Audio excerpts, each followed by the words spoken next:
নিজ জন্মভূমিতে ফিরে হাজার হাজার মানুষের ভালোবাসায় মুগ্ধ হলেন বেগম খালেদা জিয়ার ভাগ্নে ইঞ্জিনিয়ার শাহরিন ইসলাম চৌধুরী তুহিন। এবং বেশিরভাগ মানুষ আমরা সামাজিক সুবিধা থেকে বঞ্চিত হয়েছি।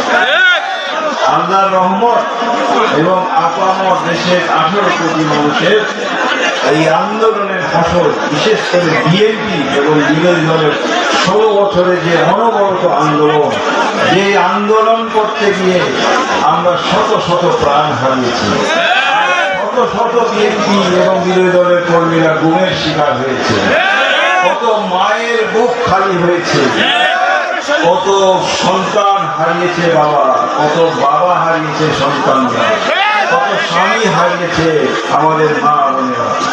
কিন্তু সম্মিলিত এই আন্দোলনের ফসল আজকে সেই ফ্যাসিস্ট, আজকে সেই মাফিয়াদের এদেশ থেকে বিতাড়িত হয়। আলহামদুলিল্লাহ আমরা শুকরিয়া আদায় করি আমরা আল্লাহ রাব্বুল আলামিন।